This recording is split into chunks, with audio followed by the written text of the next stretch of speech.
सच बोली बोलत रहे सच बोली हो पिंजरा के भीतर सुआ मिठ बोली बोलत रहे मिठू बोली हो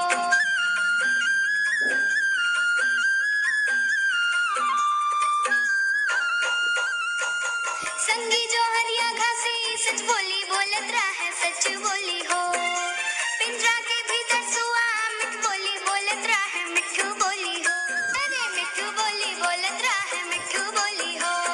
मिठू बोली बोलत रहे मिठू बोली हो बहते अमृत धारा गुरु मांग दुलारा खिले सुगर रंग नमा हो खिले सुगर गलिया महो खिले सुगर रंग नमा हो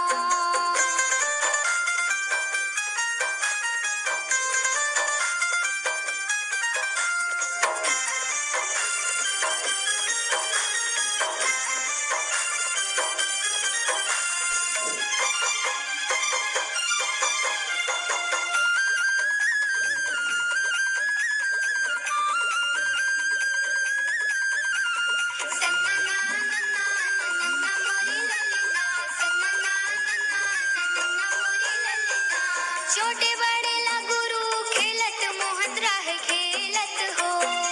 संझा के बेरा चिरई रुखवा मा चकत रहे रुखवा मा हो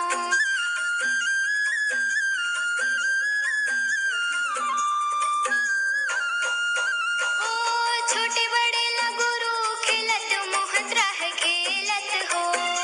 संझा के बेरा चिरई रुखवा मा चकत रहे रुखवा मा हो रुखवा मा चकत रहे रुखवा मा हो रुखवा मा चकत रहे रुखवा मा हो मोहत खेले सबो पारा गुरु मांगू दुलारा खिले सुगर गलिया मा हो खिले सुगर रंग नमा हो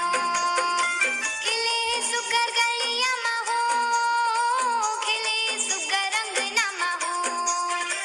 खिले सुगर गलिया